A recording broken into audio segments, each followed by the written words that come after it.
Now that we've got the IDE installed and we've seen MSDN, let's go ahead and fire up C# Express and build our first application.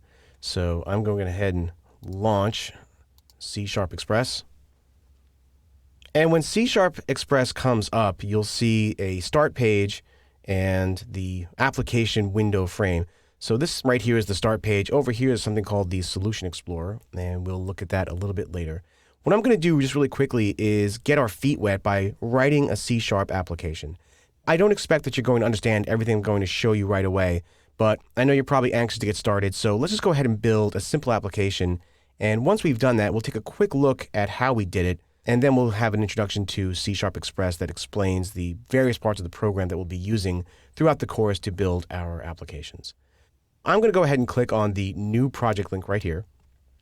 And when I click on the New Project link, you'll notice that a dialog comes up asking me, well, what kind of application do you want to build? And you can see there's a whole bunch of built-in ones that we can choose from. There's Windows Forms applications, there's WPF, there's something called a console application, there's class library, and there's a whole bunch of other things that we can choose from. To keep things simple, we're going to build what's called a console application. And you may have heard this referred to in the past as something like a command line app or something like that. The point here is that we're not going to be focusing too much on fancy user interface or anything like that. We're going to build console applications to keep us focused on the C# language. I could name it down here something else, but this is just an example. So I'm just going to click on console application. And you can see that C# Express has created a sample application for me. It's opened up a file here called program.cs. That's this tab right over here. If we take a look now at the Solution Explorer, we can see the Solution Explorer has now been filled out with a bunch of things. There's the name of the application that we're building right here. There's a couple of folders called Properties and References, and we'll see those in depth a little bit later. And then this file right here called program.cs. Program.cs is the C# file that contains the code for our program, and it happens to be open in the window right here. I'm going to go ahead and just type a couple of things. And again, I don't expect you to know this right away, but just follow along with me. Inside the function for main, I'm going to type console.writeLine. It's a bit of a tradition in programming courses that the first application you write basically does nothing more than print hello world out to whatever output device you're using. So I'm going to type in here hello world. And I'm going to save it.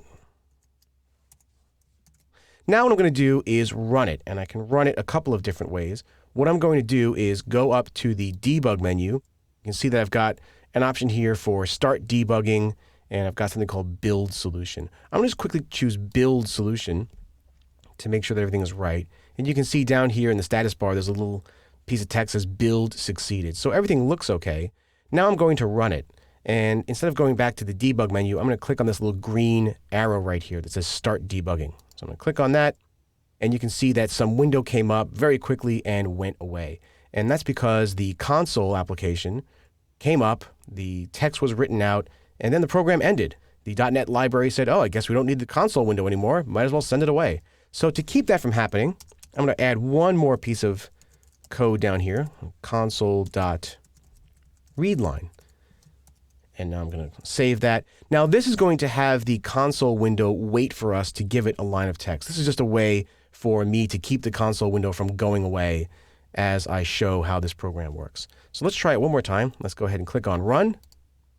All right, and you can see that the console window comes up.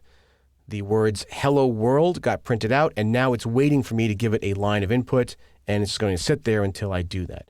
And you can see in the background, the UI for C# Express has changed somewhat. The program.cs window has been expanded, and we've got these two other windows down here called locals and call stack, and we'll get into this later on when we look at debugging. This is C#'s way of showing me what the program is doing while it's running. So let's bring this back up here, and you can see now that when I give it a line of text and the read line function completes, the console window goes away and C# Express goes back to the state where it first launched. That's how we build our first C# program, and as we get further into the course, we'll explain how all of these things work.